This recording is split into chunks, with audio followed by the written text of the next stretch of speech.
Kahit di ka mahilig sa ampalaya, kung ganitong luto mga kanoypi ay talaga namang mapapakain ka talaga nito sa sobrang sarap. At siguradong di ka na magiging bitter. Welcome guys sa Kain Noypi!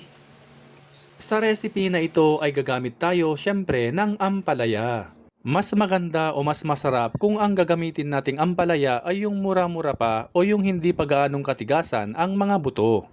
Hiniwa ko lang siya ng paganyan at kayo na ang bahala kung anong hiwa ang gusto ninyo. Maghiwa naman tayo ng kamatis at kayo na rin ang bahala kung anong hiwa ang gusto ninyo. Mas maraming kamatis, mas masarap. Isunod naman nating gawin ay magpitpit ng bawang. Mas prefer ko kasi ang pinitpit na bawang kaysa yung na-slice. Isantabi muna ang mga nahiwa nating ingredients at isunod naman nating gawin ay ipan-fry ang karne ng baboy hanggang sa ito ay magmantika. By the way, paki-comment naman mga kanoypi saang lugar kayo nanonood para alam namin kung saang lugar nakaabot ang video na ito. Kapag ganito na ang itsura ay hanguin na natin. Sa parehas na kawali, ilagay na natin ang kamatis. At syempre, ang pinitpit na bawang.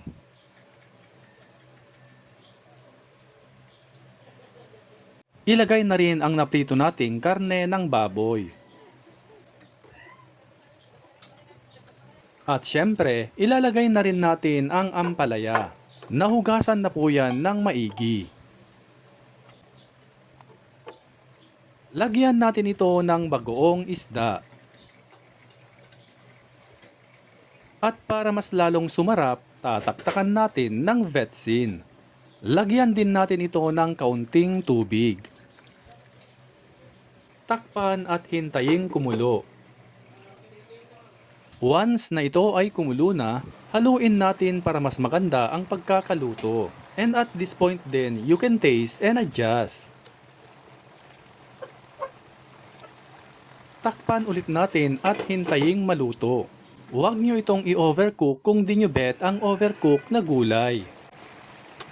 Ayan, at luto na ang ating pangmalakasang ampalaya recipe na siguradong magugustuhan mo ito kahit di mo gusto ang ampalaya na talaga namang mapapakanin ka nito sa sobrang sarap. Mapait man ang ampalaya, masarap din naman siya. Katulad din yan ng buhay, may pait, may sarap. Shoutout nga pala sa ating avid followers and viewers worldwide, especially kay Sir Ernesto Santiago of New York, USA, Severo Karamat of Caraga, Davao Oriental, at sa ating top fan na si Ma'am Remedios Mana from Karachi, Pakistan. Maraming salamat po sa inyong walang sawang pagsuporta at panonood. At kung di ka pa nakafollow sa aming page, ay mag-follow ka na para updated ka lagi sa aming bagong recipe. Hanggang sa muli, kain na mga kanoypi!